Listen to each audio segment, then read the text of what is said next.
Si jeune. Comme tous les matins, il se leva à 6 heures. Comme tous les matins, il fit un jogging de plusieurs kilomètres, suivi d'étirements et d'une petite séance de musculation. Comme tous les matins, il pesa les ingrédients de son petit déjeuner avant de les ingérer calmement. Comme tous les matins, il s'observa nu dans sa glace et soupira d'aise devant ce corps qu'il avait su entretenir après ces décennies. Comme tous les matins, il passa près d'1 heure dans sa salle de bain et se plongea dans sa baignoire à remous pour péter dans l'eau discrètement.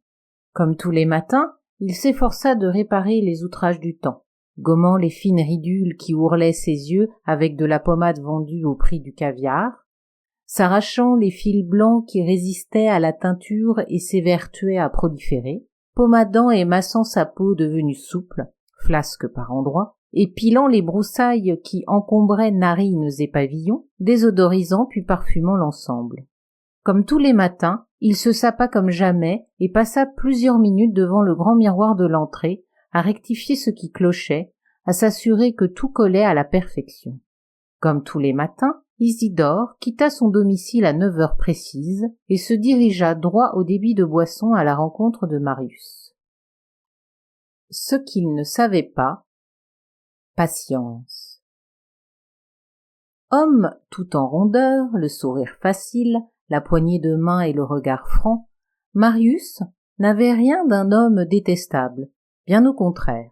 Ancien bistrotier, il avait beaucoup voyagé au creux des désespoirs, croisé bien des gens là-bas au bout du bar, et ne s'en lassait toujours pas puisque, même à la retraite, contrairement aux promesses qu'il avait faites à sa femme, il y passait le plus clair, puis gris, puis foncé, de son temps.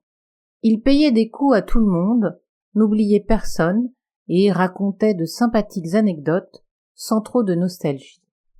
Il se revendiquait homme de peu d'importance, sans intérêt et des plus superficiels. Mais il aimait philosopher et dire des conneries à la cantonade, pourvu qu'elles soient un peu drôles. Au fil des heures, la langue rendue pâteuse à force de se faire reluire à la nisette, Marius devenait incompréhensible pour qui ne tendait pas l'oreille. Personne ne le faisait, trop préoccupé à s'écouter causer. Marius buvait son seul café de la journée, trop ça rend nerveux, avec Isidore, son camarade de classe et son contraire absolu.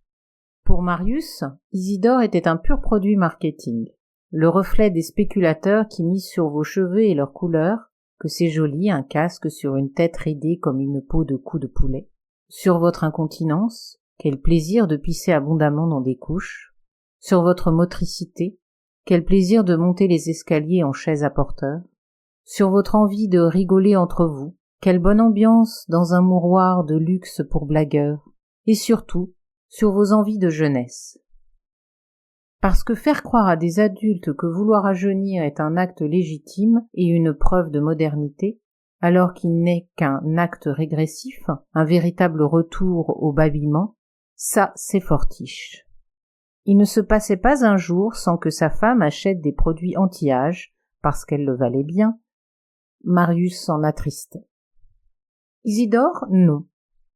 Lui considérait la vie d'un septuagénaire comme une charge pour la société. C'était son devoir de faire bonne figure et de ne pas polluer la vue en se laissant aller. La déliquescence n'est pas une fatalité, pensait-il.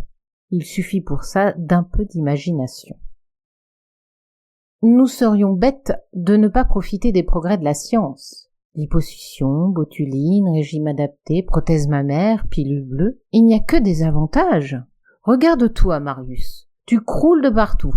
Entre nous, il n'y a pas photo. Cela dit sans vouloir te vexer, rendez-vous dans 10 ans.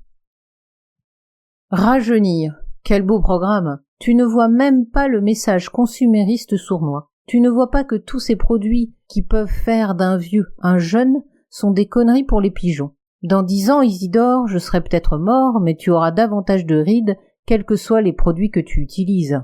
C'est inéluctable, et tu ne pourras même plus donner le change en les cachant, tes rides. Nous sommes programmés pour mourir, non?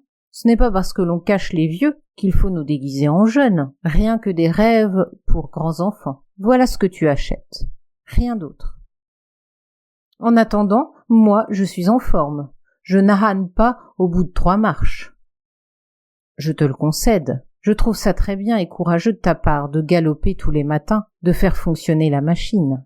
Pour le reste, je ne marche pas. J'accepte ma condition, la déliquescence de la molécule. Tu ne diras pas ça sur un lit d'hôpital, Marius. Tu n'en sais rien. Bois ton verre. Laisse-moi un peu d'eau pour mon pastis. Le jeune chauffeur du camion cherchait son adresse pour lui livrer un nouveau rameur.